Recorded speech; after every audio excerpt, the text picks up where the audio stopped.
బతుకు జట్కా బండి కార్యక్రమానికి స్వాగతం.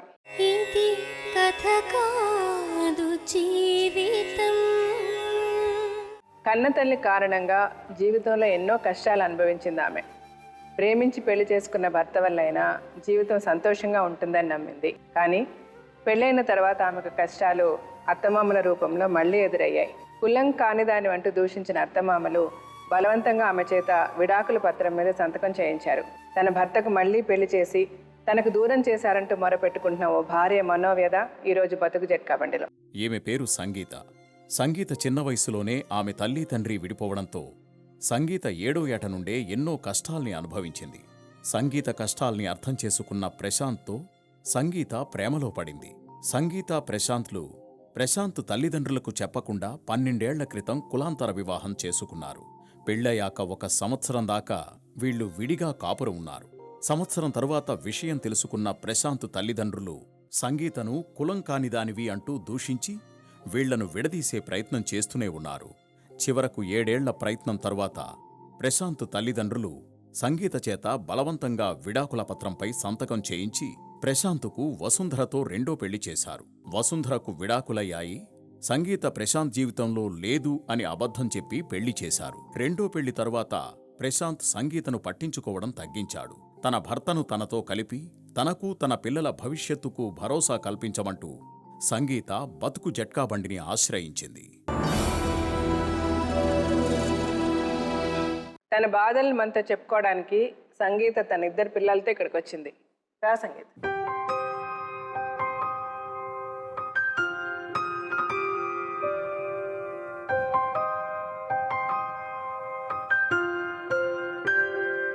సరే, మీ పెళ్ళి ఎలా జరిగింది ఏంటి చెప్పండి. అంటే అక్కడ షాప్ ఉండే, మా ఆయనది కటింగ్ షాప్ ఉండే. ఏ shop? Cutting shop, barber shop. అక్కడ నేను వాళ్ళ ముస్లిం వాళ్ళ అబ్బాయిని, చిన్న బాబుని కటింగ్ కి తీసుకెళ్లేదాన్ని. అప్పుడు మా ఆయన నాకు పరిచయం అయ్యాడు. పేరేంటి? ప్రశాంత్. అలా పరిచయం అయ్యాడు. మళ్ళీ ఇట్లా చేసుకుంటాను అది ఇదని నా ప్రాబ్లమ్స్ అన్ని చెప్పాను నేను ఇట్లా అనేసి.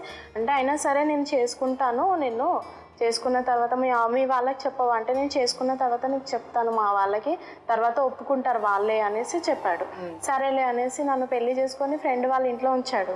ఎవరైనా వచ్చారా పెళ్లికి? ఎవరు రాలేదు. మేమిద్దరమే. అంటే ఇలా తాళి కట్టా లేకపోతే పసుపు కొమ్మ కట్టాడు. పసుపు కొమ్మ కట్టేశాడా? పెళ్లి చేసుకుని ఏం చేశాడు? పెళ్లి చేసుకున్న తర్వాత ఫ్రెండ్ వాళ్ళ ఇంట్లో ఉండు, నేను తర్వాత తీసుకెళ్తాను అది ఇదని అక్కడ ఫ్రెండ్ వాళ్ళ ఇంట్లో ఉంచేసి వారానికి ఒకసారి వచ్చి చూసి పోయేవాడు. వాళ్ళకి ఏమున్నా ఇచ్చేసి వెళ్ళేవాడు. అట్లా ఒక 8 నెలలు ఉన్నాను మేడం. అలా.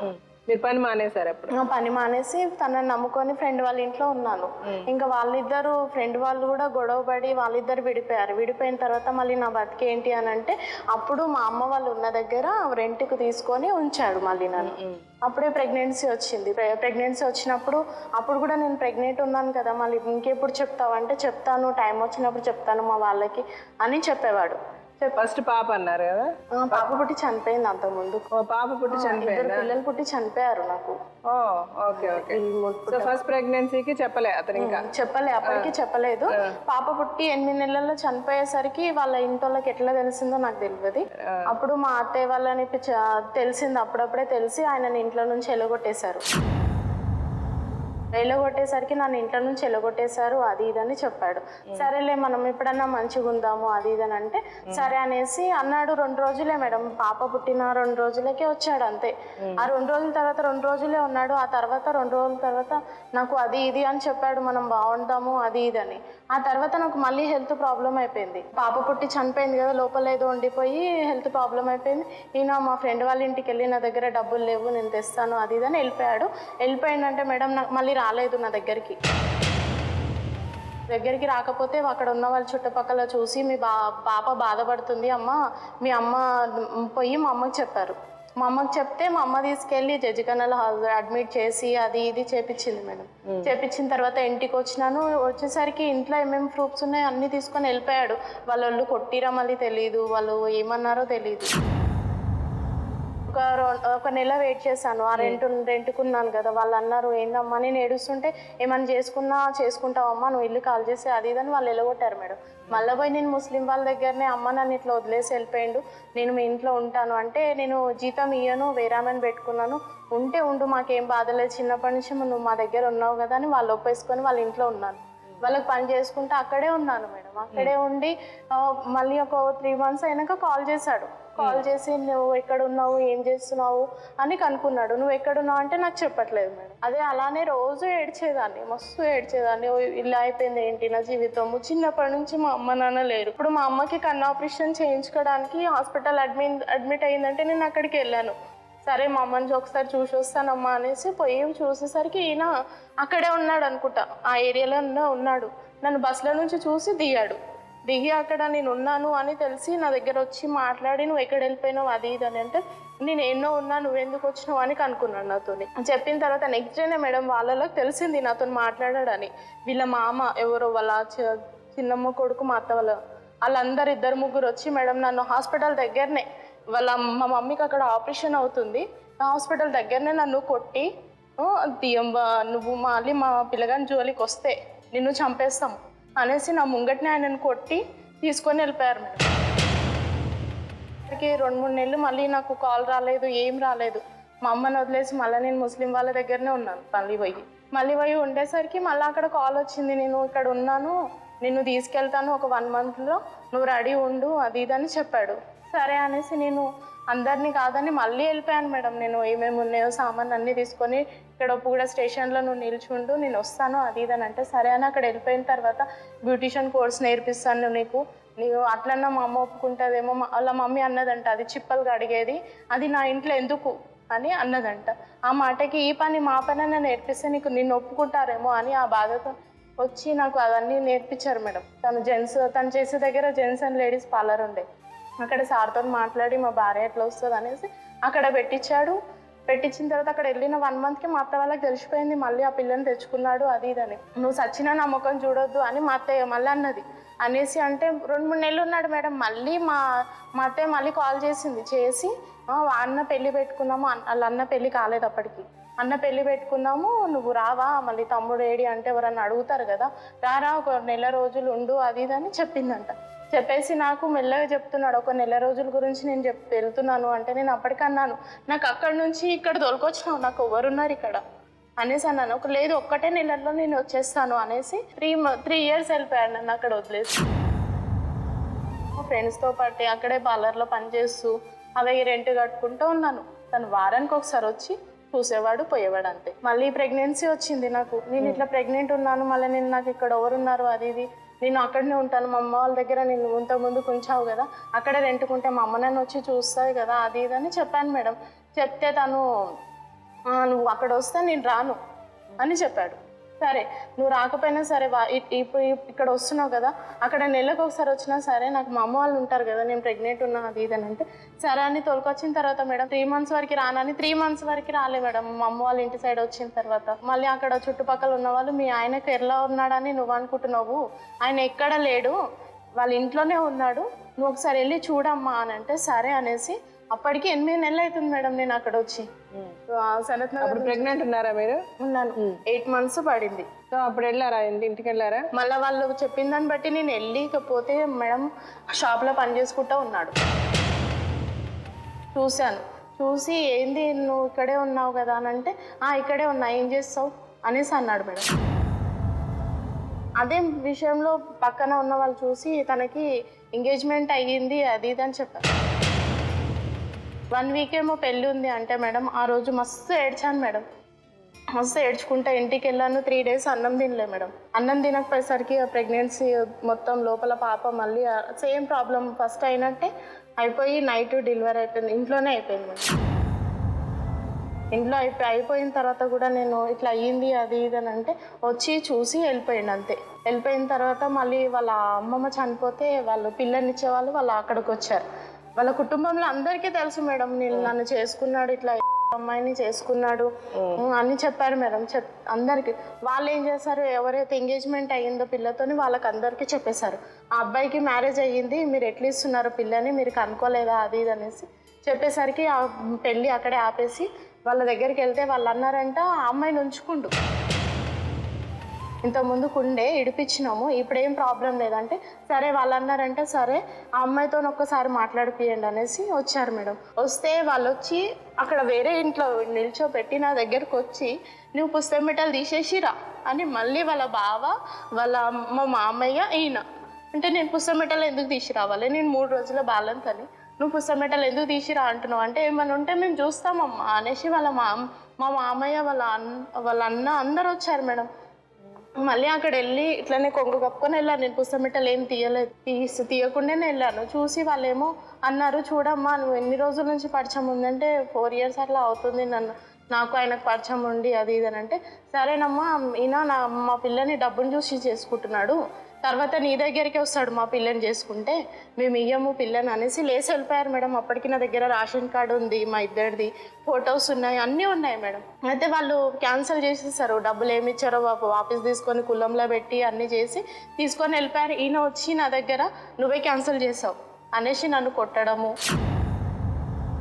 టార్చర్ పెట్టిండు మేడం. నువ్వు నన్ను ఎట్లా తీసుకొచ్చినావో, నువ్వు మా పెళ్ళి ఎట్లా క్యాన్సిల్ చేయించినావు, నన్ను ఇప్పుడు నడుపు అంటే 4 రోజుల బాలంతా మళ్ళీ పార్లర్కి వెళ్ళి జాబ్ చేసి వచ్చేసారి జాబ్ చూసుకున్నాను మేడం. 2 days వెళ్ళాను. 2 days వెళ్ళిన తర్వాత 2 days ఉండి రేషన్ కార్డు ఫొటోస్ అన్నీ గాయబ్ చేశాడు మేడం ఇంట్లో ఉండి. నాకు అప్పుడే అనుమానం వచ్చింది ఏదో ప్లాన్తోనే వచ్చారు వీళ్ళు అనేసి. ఆ మా అత్తయ్య చెప్పిందంట అన్నీ తీసేసి వచ్చేసాయి నిన్ను ఎన్నో పెట్టేసి మేము లోపల పెళ్లి చేస్తామని అంటే ఈయన కూడా వాళ్ళని నమ్ముకొని ఆ తర్వాత మళ్ళీ వచ్చి వెళ్ళిపోయిన తర్వాత 8 నెలలు వాళ్ళ ఇంట్లోనే ఉన్నాను. వాళ్ళ ఇంట్లో ఉండి ముస్లిం వాళ్ళ ఇంట్లో ఉన్నాను. అయితే వాళ్ళు అన్నారు ఇట్లా కాదమ్మా నేను కంప్లైంట్ ఇచ్చిపిస్తాను అనేసి లీడర్ని పిలిచి మాట్లాడిపించి నాతో కంప్లైంట్ రాయించుకొని అక్కడ ఇచ్చారు. ఫొటోస్ కూడా లేకుండా మేడం. మా అక్క వాళ్ళ దగ్గర ఒక ఫోటో ఉండే మా ఇద్దరిది, ఒక రోజు తీసుకుంది నాది. ఆ ఫోటో తీసుకొచ్చి కంప్లైంట్ ఇస్తే అప్పుడు ఇక్కడ మహేశ్వరంలో దాచిపెట్టారు మేడం, కొలపడకల ఊరని వాళ్ళది. మా అత్త వల్ల మేనత్త ఉంటుంది, అక్కడ దాచిపెట్టారు తనని. అక్కడ దాచిపెట్టిన తర్వాత నేను వారం రోజులలో తోలుకొచ్చారు కంప్లైంట్ పెట్టినాక. మా మమ్మీ చావు బతుకులో ఉంది, నువ్వు కేసు వాపస్ తీసుకో అని నన్ను బతిలాడుతున్నాడు. ఎంబడి లాయర్ వచ్చాడు, ఇంకా 20 మంది వచ్చారు, కానీ లోపలికి రాలేదు, బయట ఉన్నారు వాళ్ళందరూ. అవన్నీ చేసిన తర్వాత మేడం నేను ఇంటికి తీసుకొని వెళ్ళిపోయాను. మీరిద్దరు కలిసి ఉండాలి, ఎటువైనా ఈ అమ్మాయిని తీసుకొని పోవాలి అని అక్కడ వార్నింగ్ ఇచ్చారు కమిషనర్ ఆఫీస్ దగ్గర. మీ అమ్మ దగ్గరనే తీసుకొని వెళ్ళిపోవాలి, నువ్వు బయట ఉంచొద్దు అంటే సరే అని తలూపాడు మేడం. కానీ నన్ను తీసుకెళ్ళలేదు, మా అమ్మ చావు బతుకులు ఉంది, నువ్వు తీసుకొని వెళ్ళిపోతే చచ్చిపోతుంది అది ఇదని. హాస్పిటల్లో కూడా అడ్మిట్ అయ్యింది మేడం కావాలని, నేను రావద్దని.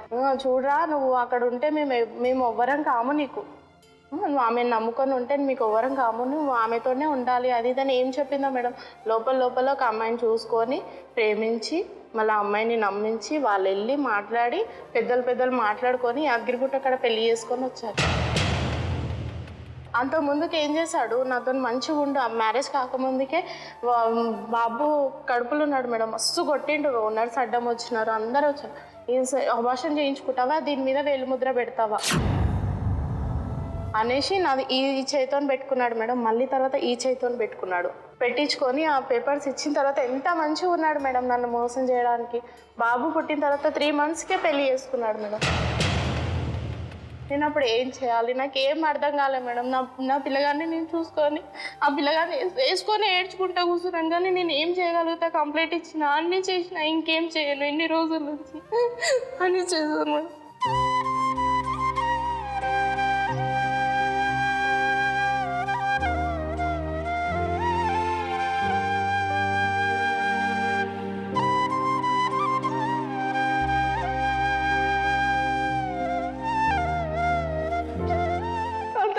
అమ్మాయిని ఒక 1 month అయినాక తనకు తెలుసు నాకు బాబు ఉన్నాడు, నేనున్నాను అయినా కానీ చేసుకుంది మేడం. తను చేసుకున్న తర్వాత ఇప్పుడు మంచిగా ఉంటాం, మా వాళ్ళు నేను పెట్టుకున్నా నా దగ్గరికి రాని డిస్టర్బ్ చెయ్యారు, ఇప్పుడు నన్ను విడదీయారంటే ఆ సంతోషం అని ఉంటుంది కదా. తను ప్రెగ్నెంట్ ఉన్నప్పుడు 2 days అయితే బాబు పుడతాడు అనగా వాళ్ళ మమ్మీ ఆమె వచ్చి నువ్వు కులందాన్ని వాళ్ళే వెళ్ళిపోతాను వాళ్ళు అన్నారంట, నేను వెళ్ళిపోతానని అమ్మాయికి నిన్ను చేస్తే ఆమె వెళ్ళిపోతుంది అని చెప్పారంట. వెళ్ళిపోబుద్ది అయితే లేదా వదిలేసి వెళ్ళిపోతే అయితే లేదా నీకు అది ఇదని నన్ను ఎంటికలు పట్టి కొట్టింది మేడం. సార్ వాళ్ళు వచ్చి మిమ్మల్ని కొట్టారు. ఇప్పుడు ఏంటి? ఇప్పుడు ఆ అమ్మాయి మీ అత్తమ్మ వాళ్ళతో మీ ఆయన అందరు ఉన్నారు. మీ దగ్గరికి రావట్లేదు ఇప్పుడు మీ ఆయన? వస్తున్నాడు మేడం, వస్తున్నాడు. కానీ మొన్నటి దాకా నేను 8 నెలలు ఈ పాప ఎప్పుడు పుట్టింది? ఈ పాప తర్వాత పుట్టింది మేడం. పెళ్లికి ముందే? ఆయన పెళ్లి తర్వాతనే పుట్టింది. పెళ్లి తర్వాత పుట్టింది ఈ పాప. ఇప్పుడు మీ మొగుడు అట్లా పెళ్లి చేసేసుకున్నాడు. మీ బతుకే ఏంటో తెలియదు. మీకు అవసరం ఇంకో పాప? ఒకటి పోయి బతుకు ఎట్లా తయారైంది. మళ్ళీ తోడు మళ్ళీ ఇంకొక ఆడపిల్లని కన్నారు మీరు. ఎవరు చూస్తారని కంటారు? వాళ్ళ జీవితాల్లో ఏంటని కంటారో నాకు అర్థం కాదు. ఏం తిన్నగా ఉన్నాడని మీ ఆయనతో మళ్ళీ సంసారం చేసి ఇంకో పిల్లని కనాలి. ఇప్పుడు ఏమంటారు వాళ్ళు? వాళ్ళు అంటున్నారు నువ్వు కులం మామే కావు, నువ్వు ఎప్పటికీ మా ఇంట్లోకి రావద్దు, నీ పిల్లలు రావద్దు, నీకు పుట్టిన పిల్లలు నీ కులంకి వస్తుంది, నా కులంకి రాదు అని అంటున్నారు మేడం. సరే, మీకు అతని వల్ల ఏం కష్టం జరుగుతుంది? మీకేం కావాలనుకుంటున్నారు? బయట నేను ఆయన రెంట్ కట్టలేడు, నాకు ఇదే టార్చర్ ఉంటుంది మేడం. ఇప్పటికీ నాకు టార్చర్ ఉండే, ఇప్పటికీ నాకు అదే టార్చర్ ఉంది. 2 రూపాయలు సంపాదించుకున్నది కూడా నా ఇంట్లోకే పోతుంది మేడం. నా దగ్గర 100 రూపాయలు ఉంటే తను ఆ రోజు కూరగాయలకు పైసలే ఇవ్వడు మేడం. మళ్ళీ నేను ఎలా బతకాలి, నా పిల్లలకి ఏం వేసుకోవాలి, నేను ఏం చేసుకోవాలి, మొత్తం జీవితం మొత్తం వాళ్ళే నాశనం చేస్తారు మేడం. ఆయనకు మొత్తం నేర్పించారు, మళ్ళీ తన ఇష్టంతో.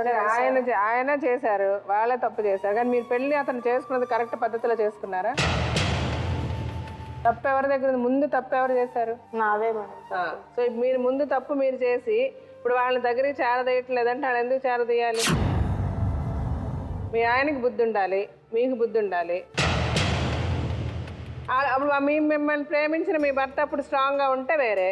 మీ ప్రేమ ఎంత గొప్పదో, మీ భర్త ప్రేమ ఎంత గొప్పదో మీకు తెలిసి ఉండాలి. అప్పుడే తెలిసిన తర్వాత కూడా మీరు మళ్ళీ ఆ పిల్లోని అన్నారు, ఆ పిల్లని అన్నారు. ఇప్పుడు మీరు ఏమంటారు? వాళ్ళు మిమ్మల్ని చూసుకోవాలి, మీ అత్త మామలు మిమ్మల్ని యాక్సెప్ట్ చేయాలి, అది చెయ్యరు. వాళ్ళు చేయమని మీరు ఎట్లా అడుగుతారు? మీరు అడగడం మీ భర్తను మిమ్మల్ని చూసుకోమన్న వరకు అడగచ్చు, అంతేగాని వాళ్ళు మిమ్మల్ని యాక్సెప్ట్ చేయాల్సిన అవసరం ఏముంది? సరే, మీ ఆయన పిలిచి మాట్లాడదాం. దానికి ముందు ఆవిడ మీ ఆయన చేసుకున్నాం ఆవిడేమంటది? ఆవిడ ఏమన్నట్లే, వాళ్ళు ఎట్లా చెప్తే ఆమె అట్లా వింటది మేడం. సరే, ఇప్పుడు ముందు ఆవిడని పిలిచి మాట్లాడి తర్వాత మీ ఆయన్ని పిలిచి మాట్లాడదాం.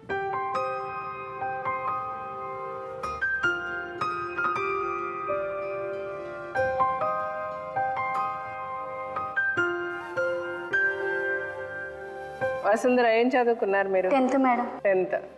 మీ వయసు ఎంత ఇప్పుడు? 23. పెళ్ళి ఎన్ని సంవత్సరాలు అయిందమ్మా? 6 years. 6 years అయింది. సంగీత తెలుసా మీకు? తెలుసు మేడం, మ్యారేజ్ అయినాక. మీకు ముందే సంగీతాన్ని మీ ఆయన పెళ్లి చేసుకున్నారు, ఆ విషయం తెలుసా మీకు? తెలుసు. పెళ్ళికి ముందే తెలుసు కదా మీకు? మరి తెలిసి ఎందుకు చేసుకున్నావు? ప్రాబ్లమ్స్ ఉండే మేడం, చేసుకో. మీకు ప్రాబ్లమ్స్ ఉన్నాయి ఇంట్లో. సరే, మీకు ప్రాబ్లమ్స్ గురించి మీరు చేసుకున్నారు. ఆవిడకి ఎన్ని ప్రాబ్లమ్స్ వస్తాయి దానివల్ల అని ఆలోచించారా మీరు? చెప్పలేదు మేడం మాకు. ఎవరు చెప్పలేదు? మా అత్తయ్య, మా మామయ్య, మా హస్బెండ్ కూడా ఏం చెప్పలేదు. ఆమె లేదు, ఇప్పుడు బయట ఉంది, ఆమె గురించి మీకు ఏం ప్రాబ్లంలు లేవని చెప్పేసి పేపర్ చూపించారు మేడం. ఏం పేపర్ చూపించారు? అది అక్క సంతకం చేసిన పేపర్స్ చూపించారు మేడం. ఆవిడ ఏమని సంతకం చేసింది? ఏమో మేడం, పేపర్స్ చూపించారు కానీ మొత్తం చదవని, ఇలా పేపర్స్ నాకు ఇవ్వలే కూడా. మీకు అత్తయ్య వాళ్ళ దగ్గరే ఉంది మేడం. అంటే మీరు తీసుకొని చదవాలి అని అనిపించలేదా మీకు? ఇవ్వలే మేడం. మీకు ఎవరో ఒకరు దొరికారు, చేసేసుకుందామని మీరు చేసుకున్నారు అంతే. విడాకులు ఇచ్చారా లేదా అని తెలుసుకోవాల్సిన అవసరం ఉందా లేదా మీకు? ఉంది కదా. మీలాగా ఆవిడ ఒక అమ్మాయే కదా. ఇప్పుడు ఆవిడ పరిస్థితిలో మీరుంటే మీకు ఎంత బాధగా ఉంటుంది? పెళ్ళికి ముందు మీరు సరిగ్గా తెలుసుకోకుండా చేసుకోవడం తప్పా కాదా? ఇంకా నేను లేను మేడం, మా మమ్మీ వాళ్ళు వచ్చి మాట్లాడారు. మా మమ్మీ, మా అమ్మమ్మ వాళ్ళు. అయితే మీ అమ్మ తప్పు చేశారు. మీ ఫాదర్ లేరు, మీరు కష్టాల్లో ఉన్నారని చెప్పి ఇంకో అమ్మాయి జీవితం నాశనం అయిపోయినా పర్వాలేదు అని చేశారు. అది నిజమా? ఇప్పుడు ఆవిడ ఉండి మీరు ఉండి మీరు కష్టపడుతున్నారా లేదా? మీరు సంతోషంగా ఉన్నారా? ఎందుకు కష్టపడుతున్నారు తెలుసా? మీ మమ్మీ చేసిన పాపానికి. సరే, మీరు పెళ్లి చేసుకున్నారు, పెళ్లి చేసుకున్న కొద్ది రోజులకు తెలిసిన తర్వాత మీరు అయ్యో పాపం ఈవిడ ఇలాగా నాకంటే ముందు చేసుకున్నాడు కదా అని మీరు ఆలోచించారా ఎప్పుడన్నా? మీ స్వార్థం, నేను బాగుంటే చాలు, మా ఆయన నాతో ఉంటే చాలు అనుకున్నారు. మీకు 10 రోజుల తర్వాత ఆవిడ ఉందని తెలిసిందన్నారు కదా, అప్పుడు మీకేమనిపించింది? ఏం చేయాలనుకున్నారు? మీ ఆయనతో ఏం చేయమని చెప్పారు? ఇంకా తప్పని పరిస్థితిగా చేసుకున్నప్పుడు ఇంకా తప్పదు కదా అని చెప్పేసి సైలెంట్ అయిపోయినా మేడం. నేను అడగలే. 2 years వరకు బావ మా ఆయన వెళ్తుండే మేడం. 8 days కి 10 days కి అట్లా వెళ్తుండే. మా అక్క వచ్చి నేను ఎట్లా నేను ఉండాలి కదా, నేను కూడా ఉండాలా, కులం పిల్లని ఎట్లా రానిస్తాను, నన్ను ఎట్లా రానియరు ఇంటికంటే, నువ్వు వద్దు, ఆమె వద్దు, ఎవరొద్దు, మాకు అసలు ఈ గొడవలు వద్దు, మా పని చేసుకొని మేము బతుకుతాం, నువ్వు కూడా వెళ్ళిపో అని చెప్పేసి నన్ను కూడా ఇంట్లోకి తీసేసారు మేడం. నువ్వు అసలు ఎవరో నాకు తెలియదు, నాకు కొడుకు లేడు, కోడలు లేరు, ఎవ్వరు లేరు నాకు. నేను మా ఆయన ఇద్దరేమో ఉన్నామని చెప్పేసి నన్ను కూడా బయటకు వెళ్ళి వచ్చేసింది. ఇది ఎప్పుడు జరిగింది? 3 years అవుతుంది మేడం నేను బయట. 3 years అవుతుంది. చూసారా, మీకు ఎంత బాధ అనిపిస్తుంది. ఆ అమ్మాయి పరిస్థితి ఎలా ఉంటుంటుంది అప్పుడు? ఇప్పుడు అట్లీస్ట్ మీ ఆయన మీతో ఉన్నాడు, ఇప్పుడు ఆమె దగ్గర అతను కూడా లేడు. ఒకరి కష్టాన్ని మీ గురించి మీరు ఆలోచించలేదు కాబట్టి ఇప్పుడు మీకు ఆ కష్టం వచ్చింది. సరే, మీ ఆయన పేరేంటన్నారు? ప్రశాంత్. సరే, అతను పిలిచి ఒకసారి మాట్లాడదా, ఏం చేద్దామని.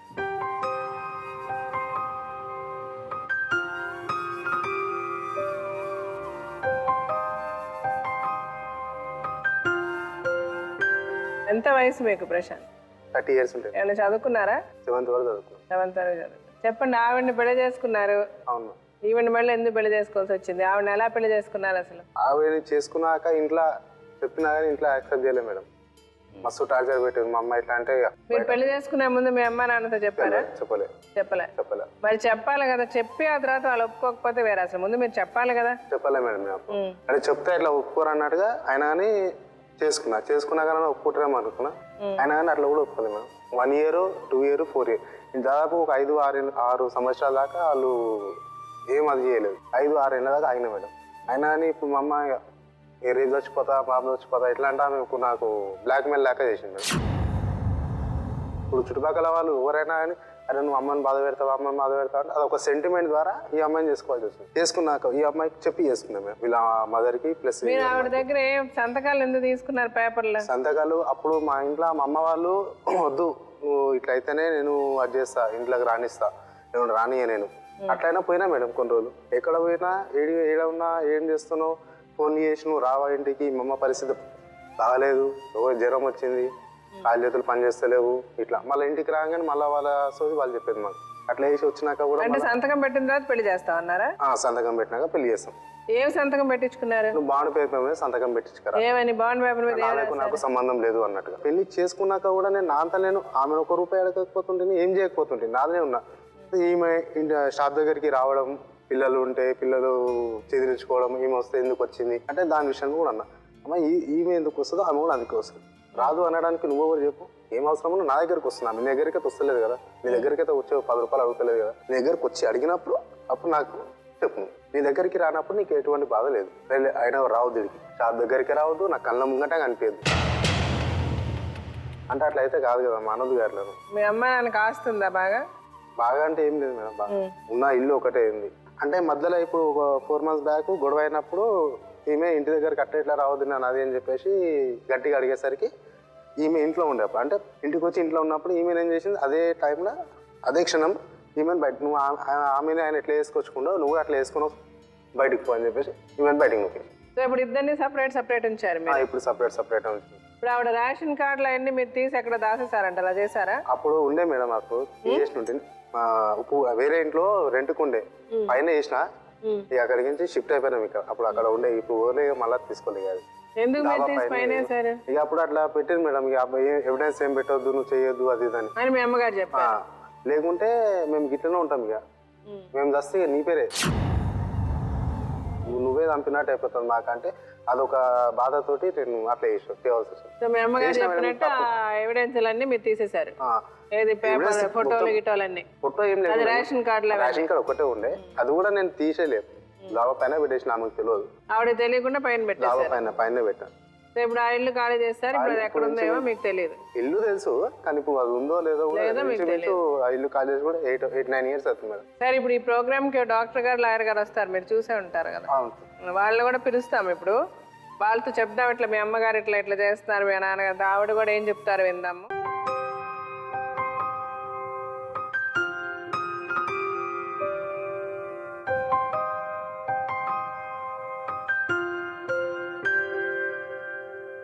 సంగీత, ప్రశాంత్, వసుంధర మేడం విన్నారు కదా సార్ స్టోరీ, మీరేం చెప్పాలనుకుంటున్నారు చెప్పండి. అంటే సంగీత జీవితాన్ని గురించి కానీ వసుంధర జీవితాన్ని గురించి చూస్తే మేడం ఎంతో కొంత ఒక పోలిక అన్నది ఉంది. ఎందుకంటే నేను చెప్తున్నాను, ముఖ్యంగా సంగీత జీవితానికి మనం ప్రత్యేకంగా మాట్లాడుకుంటే కనుక తల్లిదండ్రుల యొక్క గొడవలు పెంపకంలో లోపాలు, సరైన పద్ధతిలో సంరక్షణ లేకపోవటము, చిన్నప్పటి నుంచి పిల్లల యొక్క సదుపాయాలు చూడకుండా వాళ్ళ గొడవల్లో వాళ్ళు కొట్టుమిట్లాడుతూ పిల్లల యొక్క సంరక్షణ ప్రత్యేకంగా చూసుకోకపోవటం వల్ల ఏర్పడేటటువంటి ఒక వీక్నెస్ ఏమవుతుంది అంటే కనుక ప్రేమ అంటే ఏంటో అర్థం తెలియనటువంటి పరిస్థితి ఒకటి ఏర్పడుతుందమ్మా. ప్రేమ ఆప్యాయత అన్న తెలియనటువంటి. అయితే ఏంటంటే ఇక్కడ ముఖ్యమైనటువంటి అంశం ఏంటంటే మేడం, చాలా ముఖ్యమైనటువంటి అంశం, ఇది ఒక చైన్ రియాక్షన్ అనమాట.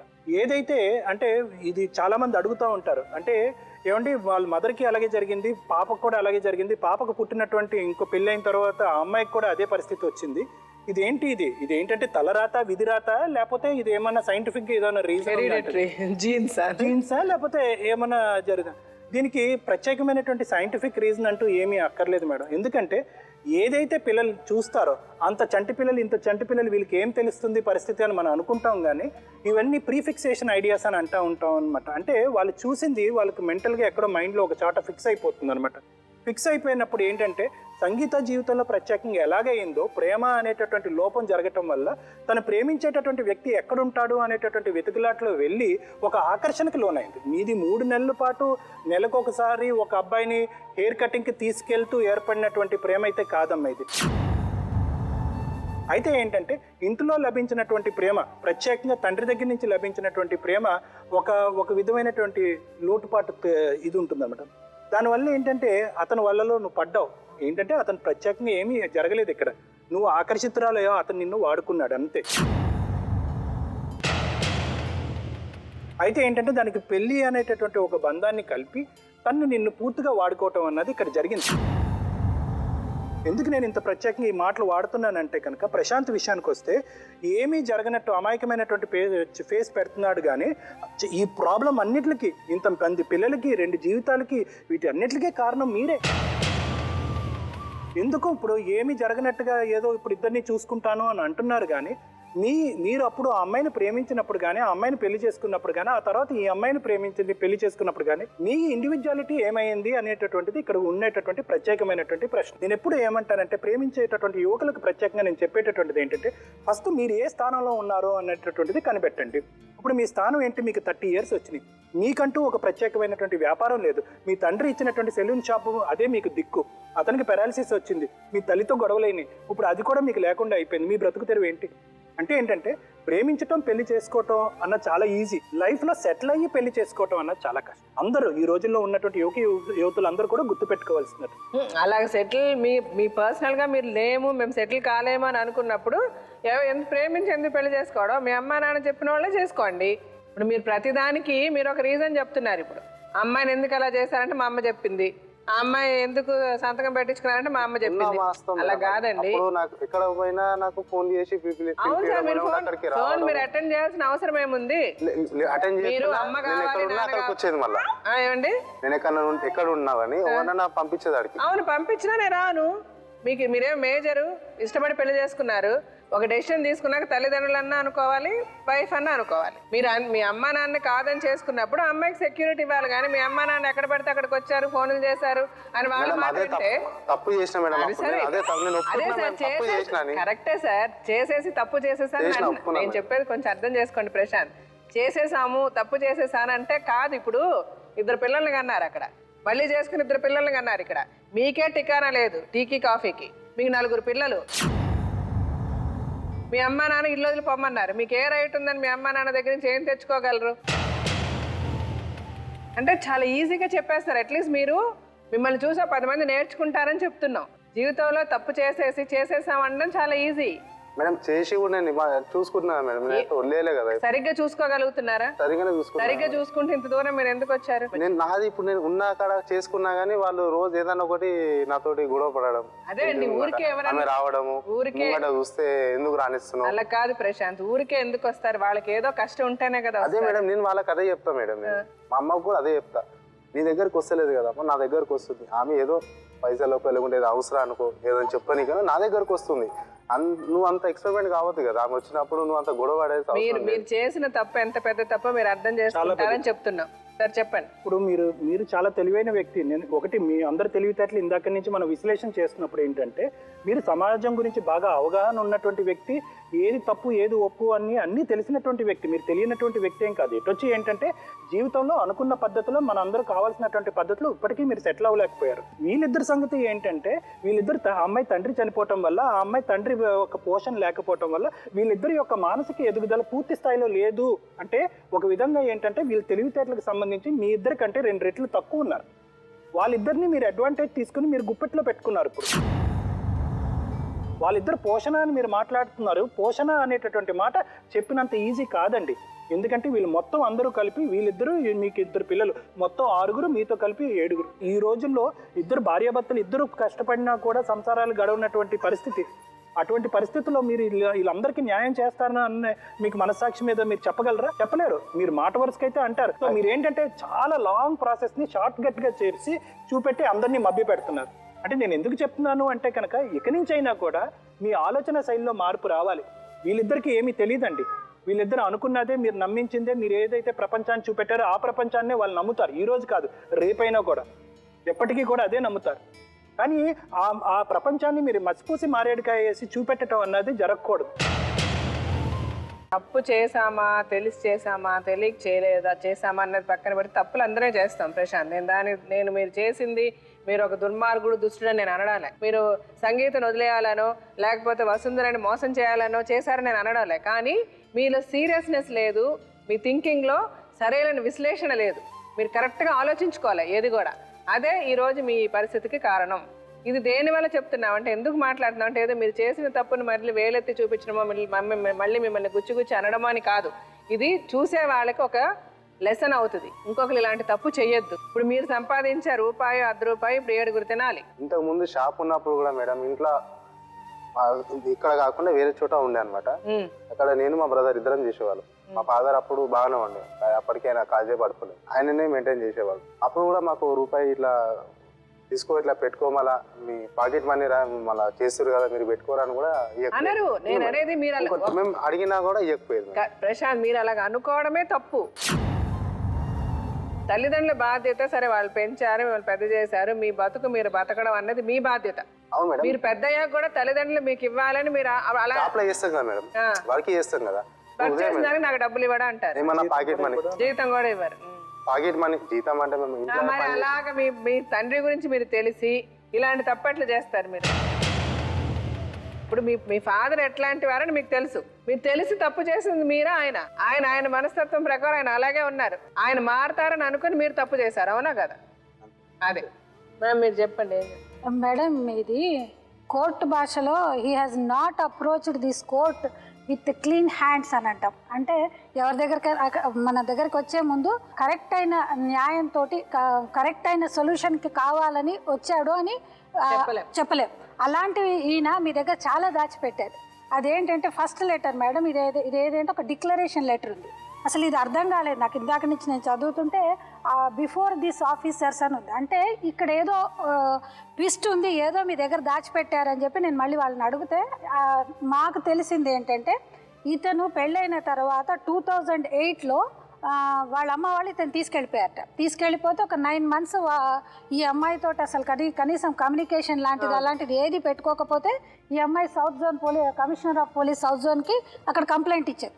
కంప్లైంట్ ఇచ్చినప్పుడు ఇతను అక్కడ ఒక డిక్లరేషన్ లెటర్ ఇచ్చారు. ఇచ్చి నేను నా భార్య బాగుంటావు ఇక ముందు నుంచి అని అంటే, ఇది ఏమి ఆయన యొక్క బుద్ధిని మనకి తెలుపుతుందంటే, అప్పుడు ఆయన ఈమెను వదిలించుకోవడానికి ట్రై చేశాడు. కానీ ఆవిడ పోలీస్ స్టేషన్కి వెళ్ళి అప్రోచ్ అవ్వడం మూలాన, ఈ ప్రాపర్ అథారిటీస్ మూలాన ఒక డిక్లరేషన్ లెటర్ ఇచ్చి మళ్ళీ వాళ్ళిద్దరు కలిసి ఉండడము అనేది జరిగింది. సో ఇది ఈయనది ఒక first attempt madam. Second attempt ఏంటంటే 2004లో పెళ్ళైనా కూడా 2010లోనండి విడాకుల పత్రము అని చెప్పారు. అంటే విడాకుల పత్రం అంటే ఇది రంగారెడ్డి డిస్టిక్లోనే ఉంటూ మీ పక్కనే కోర్టు కూడా ఉంటూ అలాంటిది మీకు మీరే.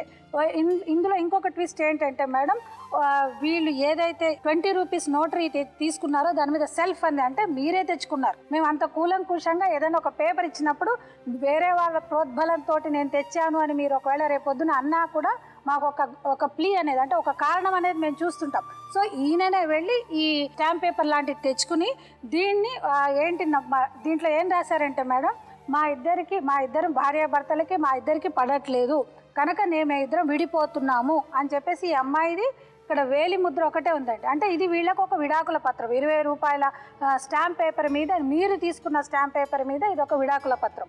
ఇంకొక ఒప్పంద పత్రం ఉంది మేడం. అది ఏంటంటే నాకు పిల్లలు పుట్టట్లేదు కనుక నేను మా ఆయనని రెండో పెళ్లి చేసుకోవడానికి ఒప్పుకుంటున్నాను అని చెప్పేసి.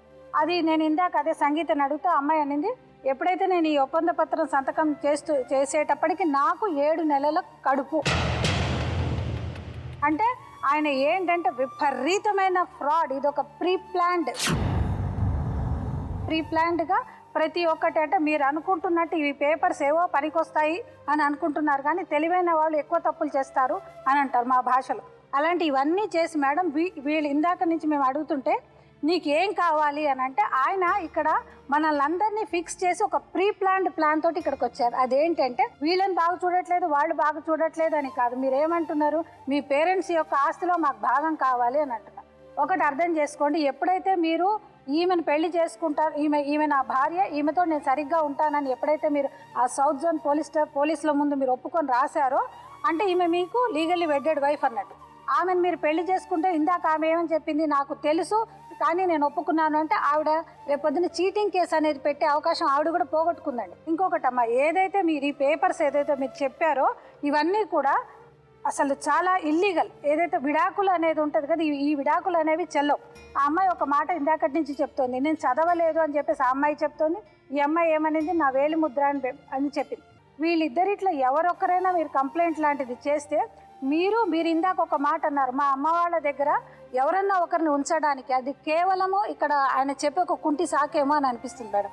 ఎందుకంటే ఎవరినో ఒకరిని వాళ్ళ అమ్మ వాళ్ళకు సహాయంగా ఆ ఇంట్లో పెట్టి ఆ ఇంట్లో స్థానం కోసం ఆయన ప్రయత్నించే ఒక వే ఏమో అని అనిపిస్తుంది, అంతే తప్ప నిజంగానే మీకు పేరెంట్స్ అనే కన్సర్న్ ఉంటే మీరు కడుపుతోటి ఉన్న భార్యను పెట్టుకొని రెండో పెళ్ళి ఒకటి చేసుకోరు.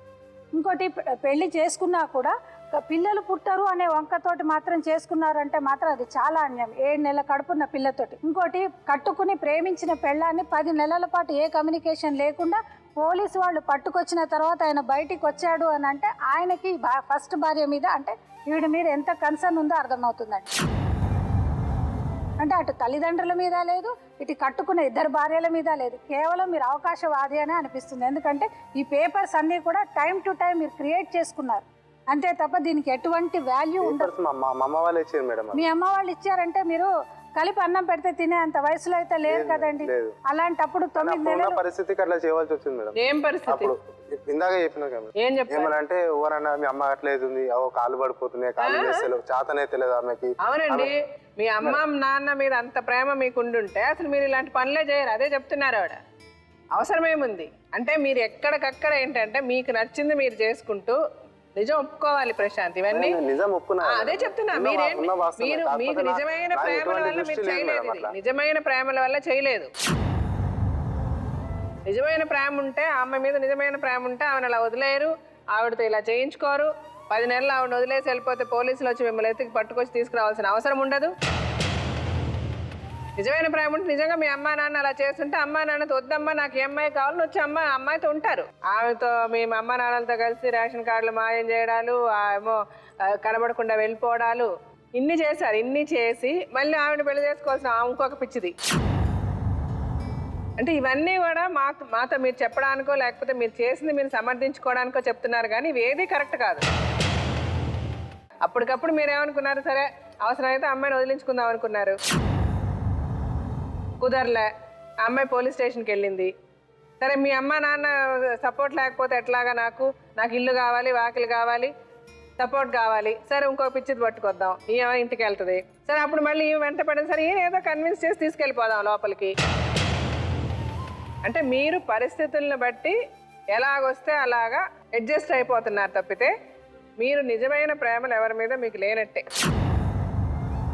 ఉంటే ఇలాంటి పరిస్థితి ఎవరికి రాదంటే నాకు మీ మీద ఎక్కువ ఎక్కడ కోపం వస్తుందంటే 4 పిల్లలు కనేయడం.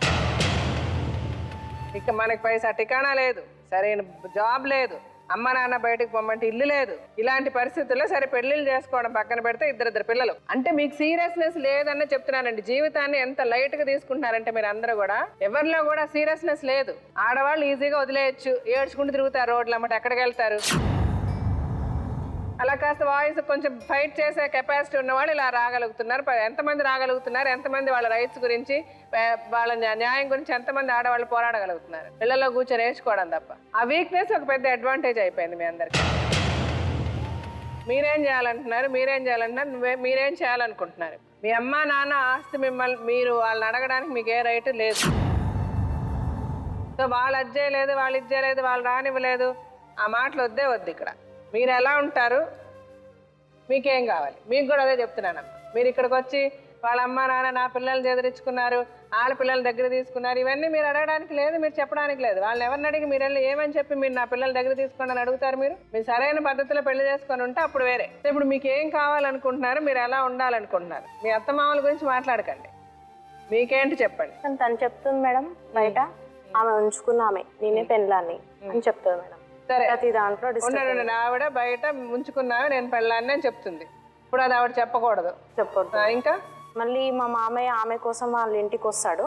బయటికి వచ్చేసరికి పిల్లలు తాత అని పిలిచేసరికి ఆయన ఏమంటాడంటే దానికి పుట్టిన పిల్లలు దాని పిల్లలే, మా పిల్లలు ఎందుకైతుంది పిల్లలు అని అంటాడు. అవి రావద్దు మేడం. అది మీరు ఎవరు మీ అత్త మామలకి ఎవరిని చెప్పలేము, అది వాళ్ళ ఇష్టం. వాళ్ళకి ఇష్టం లేకుండా మిమ్మల్ని చేసుకున్నాడు. మీరు వాళ్ళకి ఇష్టమా లేదా తెలుసుకుండా మీరు ఆయన తెలుసుకోకుండా మీరు చేసుకున్నారు. పోనీ వాళ్ళు ఇక్కడికి వచ్చి ఉంటే చెప్తాం. ఒకవేళ ఈ ప్రోగ్రామ్ కనుక మీ అత్తమామలు చూస్తుంటే సార్ దయచేసి మిమ్మల్ని నేను కోరుకునేది ఒకటే, మంచి అయినా చెడైనా మన పిల్లలే. సో వాళ్ళు తెలియక చేశారో తెలిసి చేశారో మీ అబ్బాయి ఒక తప్పు చేసినప్పటికీ మీ అబ్బాయి ఆ అమ్మాయిని ప్రేమించి పెళ్లి చేసుకున్నాడు. ఇక్కడ కులాలు గోత్రాలు అనే పక్కన పెట్టి ఎవరన్నా మనుషులే, అందరూ ఒంట్లో పారేది ఒకే రక్తమే, అందరం తినేది ఒకే తిండే, అందరం పుట్టాక అందరం చావాల్సిందే, ఏ కులమైనా ఏ గోత్రమైనా. పెద్దవాళ్ళు మీకు మేము చెప్పాల్సిన అవసరం లేదు. దయచేసి ఒకసారి ఆ పిల్లల మొహం చూసి మీరు ఆలోచించుకోవాల్సింది, ఇద్దరు మీ కోడళ్లే. తప్పు చేశారంటే ఇక్కడ ఎవరైనా మీ అబ్బాయి చేసిన తప్పు, దానికి ఆ పిల్లలో లేకపోతే సంగీతానో వసుంధరానో శిక్షించబడాల్సిన అవసరం లేదు. మీకు ఏదైనా చేతనైతే వాళ్ళకి చెయ్యండి, లేని పక్షంలో అట్లీస్ట్ వాళ్ళని చేదరించుకోవడం అన్నది మానేసి ఆ పిల్లల్ని చేరదీయగలిగితే చేరదేయండి. లేదా కనీసం మీకు చేతులు ఇచ్చి నమస్కరించి నేను జోడించి మిమ్మల్ని కోరుకునేది ఏంటంటే వాళ్ళని చీదరించుకోకండి, వాళ్ళని అసహించుకోకండి. ఆ పాప మిమ్మల్ని ఊరికనే వదలదు, అది నేను చెప్పాల్సిన అవసరం లేదు. పెద్దవాళ్ళు మీ వల్ల ఏదైనా సహాయం చేయగలిగితే దయచేసి వాళ్ళకి చేయండి. ఆ పిల్లలకి, అదే మీ మనవాళ్ళకి మీ మనవరాళ్ళకి చెప్పేశానమ్మ వాళ్ళకి, ఎందుకంటే వాళ్ళు ఇక్కడ లేరు కాబట్టి మేము ఇంకంతకంటే ఏం చేయలేం. కానీ మీరు తెలుసుకోవాల్సింది వాళ్ళు మిమ్మల్ని యాక్సెప్ట్ చేయాలి అన్నది రూల్ లేదు. ఎందుకంటే ఇది దేవుడు మిమ్మల్ని శిక్షిస్తున్నాడు, ఎందుకంటే మీరు చేసిన తప్పు. అంటే మీ జీవితంలో మీ అమ్మ నాన్న సరిలేరు, మీ జీవితం చిన్నప్పటి నుంచి సరిలేదు, అప్పుడు కూడా మీరేమి నేర్చుకోవాలి. సో మీరు చేసిన తప్పుకి ఈరోజు మీరు అనుభవిస్తున్నారు. ఈ తప్పుని మీ పిల్లలకి తెలియనివ్వకుండా చూసుకోండి. ఇప్పుడు మీరు చేయాల్సిందల్లా మీ అత్తమామ మిమ్మల్ని జాగ్రత్తగా చూసారా, లేకపోతే వాళ్ళు ఇది చేశారా, ఆవిడ ఆ చీర కట్టుకుందా నేను ఈ చీర కట్టుకున్నానా, ఆవిడ అదందా ఇదందా అన్నది కాదు. మీ పిల్లలకి రేపు ఒక మర్యాద, ప్రతి ఒక్కరు చూస్తే వాళ్ళకి మర్యాద ఇచ్చే విధంగా వాళ్ళని పెంచడానికి ప్రయత్నించండి. జీవితంలో మీరు కూడా ఇంకేది పెడితే అది ఇట్లా జరిగిపోద్ది అట్లా జరిగిపోద్ది, వాళ్ళు ఇలా చేస్తారు అలా చేస్తారు అనేది అలాంటి ఆలోచనలు మానేసి ప్రాక్టికల్గా ఏది జరుగుతుంది అన్నది ఆలోచించడం మీరు నేర్చుకోవాలి. అలాగే అమ్మ నువ్వు తెలుసుకోవాల్సింది, ఆమె మొదటి భార్య. చట్టపరంగా ఆవిడ ఇప్పుడు రేపు కోర్టుకి వెళ్ళినా పోలీస్ స్టేషన్కి వెళ్ళినా ఏం చేసినా మీరిద్దరు వెళ్ళి లోపల కూర్చోవాలి, కానీ ఆవిడకి అన్ని రైట్స్ ఉంటాయి. మీరు ఎన్నో ప్రాబ్లమ్స్లో ఉన్నారు.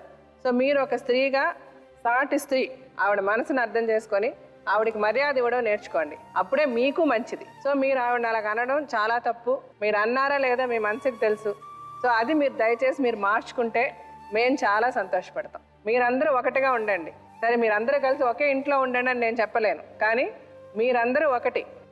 మంచో చెడో మీ భర్త మీ ఇద్దరిని చేసుకున్నాడు, 4 పిల్లల్ని కన్నాడు.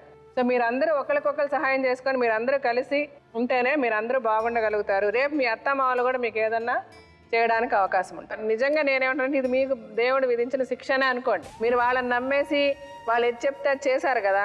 సో అందుకని భగవంతుడు వాళ్ళు సరైన వాళ్ళు కాదని మీకు అర్థం చేయడానికే వాళ్ళని అట్లాగా మిమ్మల్ని ఇంట్లోంచి బయటకు పంపించేలాగా చేశాడని మీరు అనుకొని మీ పద్ధతి మార్చుకొని ఆమె గురించి అనవసరంగా ఆమె జోలికి వెళ్ళడము, ఆమెకు తప్పు చేయాలి, ఆమె తక్కువ చేయాలి, ఆమెను అసహ్యం చేయాలి, ఆమెకు నష్టం కలిగించాలి అనుకుంటే అది తిరిగి మీకే కొడుతుంది, కానీ ఆమెకు రాదు. మీకు మీ పిల్లలకి అది మనసులో పెట్టుకోండి. ఒకరికొకరు సహాయంగా ఉండండి వీలైతే, లేదా ఎవరి పని వాళ్ళు చేసుకోండి. ఒకరినొకరు చెడు చేసుకోవాలని మటుకు అనుకోకండి. మీకు చేతనైనంత వరకు అందరూ కలిసి ఉండండి. ఒకరి మీద ఒకరు ఇది అది అని చెప్పుకోకుండా ఒకరికొకరు సహాయం చేసుకోవడం నేర్చుకోండి వసుంధర, సంగీత. ఇంకా అంతకంటే నేనేం చెప్పలేను. సరేనా?